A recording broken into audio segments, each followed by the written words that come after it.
podcast is part of the Sports Social Podcast Network. Love tennis with Matchpoint Tennis Championships. It's time to take to the courts with a brand new tennis sim, delivering an authentic and dynamic tennis gameplay experience.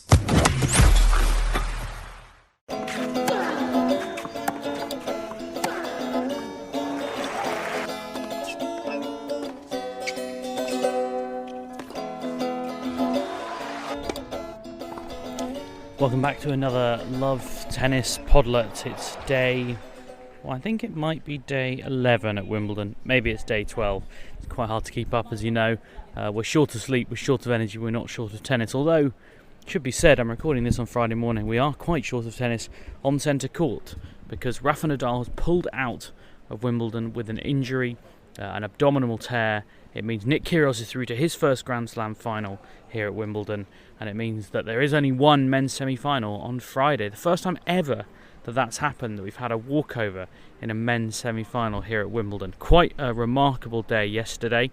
The news broke at about 7 o'clock. It was revealed that Rafa was going to be doing a press conference. That could only really mean one thing, given that it was an unscheduled press conference.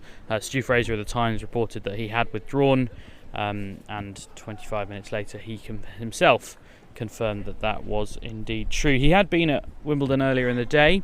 He'd been due to practice out on one of the public courts, court number 10, which is one of the championship courts. He has practiced on the championship courts quite a lot this week, and I know he likes to here because they are different from those at Orangi, the practice facility. But 12:30, his booked court slot came and went. He didn't arrive. There were a few fans there who were quite disappointed. I was there as well, and I was quite disappointed. And then at about 1 o'clock he came on site. He was seen coming through security as normal, dressed in practice gear, and we all thought, okay, well, here he is, here we go. This is going to be Rafa for the next couple of days. He went out and practiced at Orangi. He picked the court. It's probably the most inaccessible court to photographers and cameras and journalists and even fans, so it's very hard to get to or see much of. But we watched him practice. He did everything really. He even served, but it was pretty clear that he wasn't able to serve on full power. He was certainly adapting his service motion a bit to try and deal with that abdominal tear, and he just wasn't himself really. I don't think many people saw what came next, nevertheless. But that afternoon he went and told the tournament organisers that he would have to withdraw from Wimbledon 2022, that he'd have to hand Nick Kyrgios that walkover.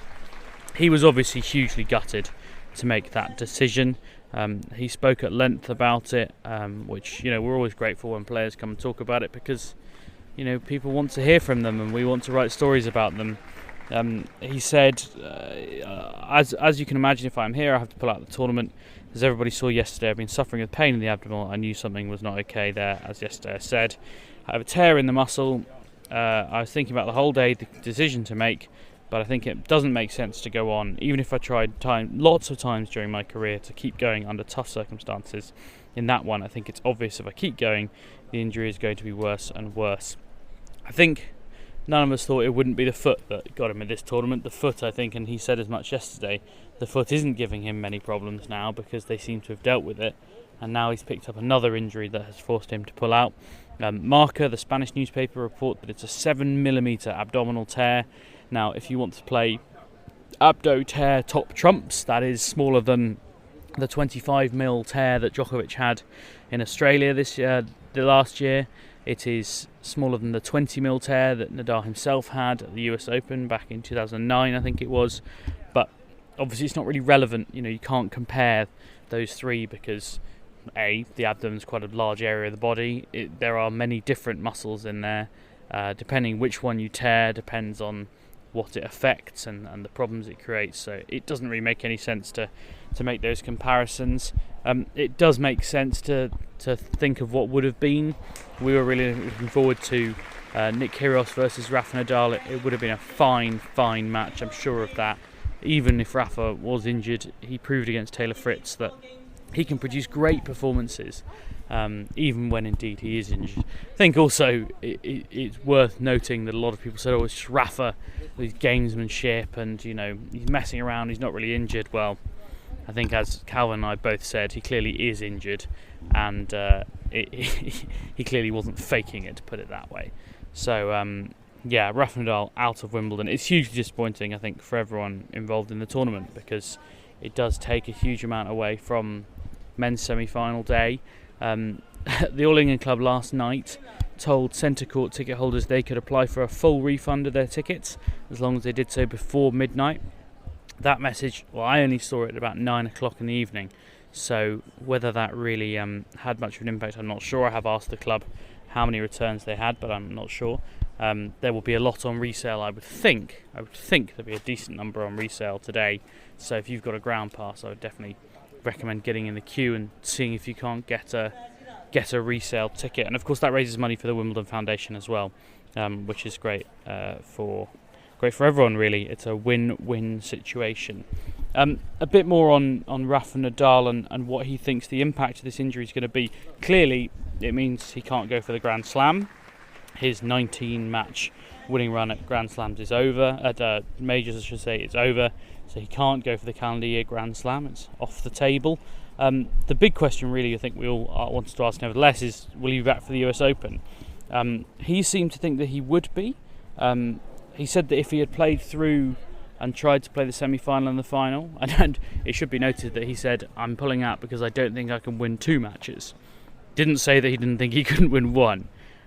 Which might be slightly inflammatory of me to say, but to be honest, I think he probably thinks he couldn't have won 1. Otherwise, he would have played it and then seen how he feels. But yeah, he said, because I've pulled out and done the right thing, I think it's going to be 3 or 4 weeks. Says he's going to take a week fully off tennis, and then he'll get back on court and start hitting from the baseline, but he won't be serving. And then within about 4 weeks, he thinks he'll be back to reasonably full fitness. He says that will allow him to play his planned calendar, the tournaments that he always planned to play, which would suggest a full US hardcourt swing in as much as he was planning it. We'll see exactly how that kind of pans out, but I would think that we'll see him at the US Open at least, and he would usually play in Canada at the Rogers Cup, and maybe one other tournament as well, so we'll see if he turns up at those. I'm also here to tell you the best news, which is that Match Point Tennis Championships out now.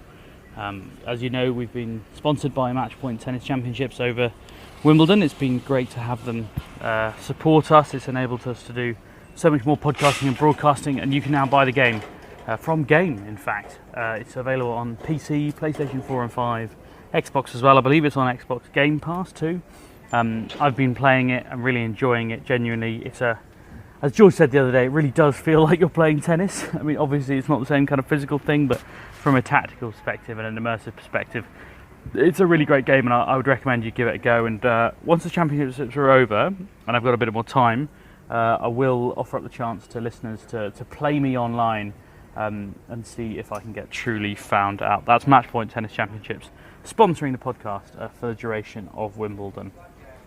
Taylor Fritz, incidentally, is the kind of third part of this Rafa Nadal story. He obviously was enormously frustrated to have lost to Rafa Nadal in the quarterfinals in 5 sets, and a lot of people said, well, he must be even more frustrated to find himself now out of the tournament with Nadal also out. Shouldn't he be given a lucky loser spot? Now, obviously, that's not what happens in tennis. We know that. We know that lucky losers only apply when someone pulls out before the draw has started, or at least before they have started their tournament. And Taylor himself, someone commented on his Instagram, that he should be allowed to come back into the tournament. He said pretty frankly, look, I wasn't good enough to be in the semi-finals. I think everyone would agree with that. I mean, imagine if he was put into the semi-finals, he beat Kyrgios and then beat Djokovic or Norrie. I mean, it would just be bizarre for him to have lost in the quarters and to win a Grand Slam. I appreciate that's what happens with lucky losers and qualifying, but that is a little bit different in my opinion, because it is qualifying. It's a slightly different tournament from the main draw. I don't think any players really are behind the idea of putting a lucky loser back into the draw. I think their competitive instincts kick in. They know that if you lose a tennis match, you're out the tournament. It's funny, you often see it at the round robin of the ATP World Tour Finals, that they can't quite comprehend the idea that they can lose a match and play another one. They always talk about how weird it is psychologically to lose a match and then pick yourself up for another one the next day. It's so out with their entire psyche. So yeah, it's definitely a strange one. I don't think players really are behind it. Seems that way to me. I would suggest really this is never going to get any legs, and it will be one of those things that Taylor Fritz fans will probably talk about a lot on Twitter for the next couple of years.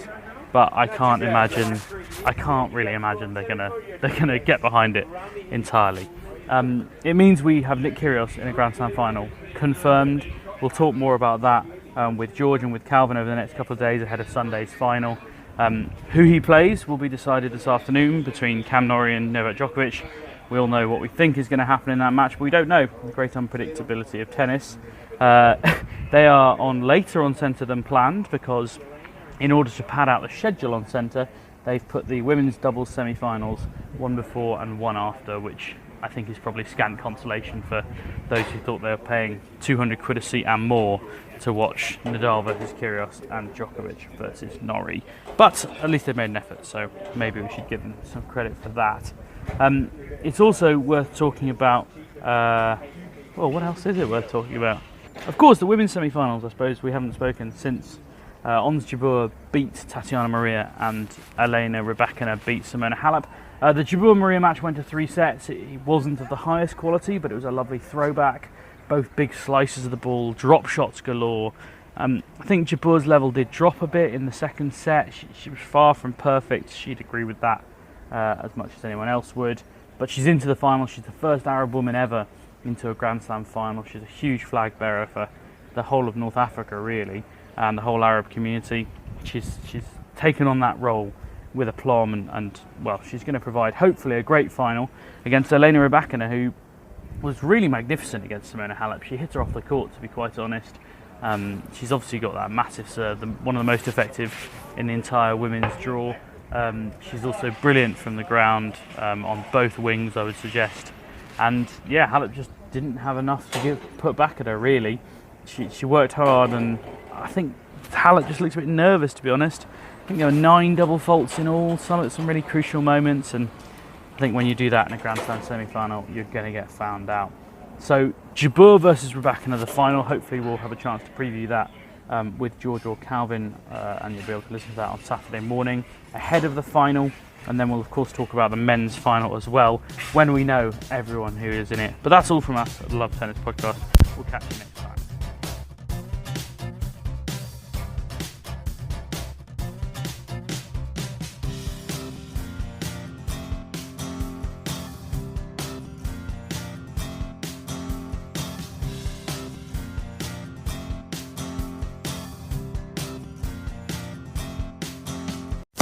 Sports Social Podcast Network. Love tennis with Matchpoint Tennis Championships. Grab your gear and get ready for a brand new title that delivers authentic gameplay and an immersive tennis experience. Buy now from Game.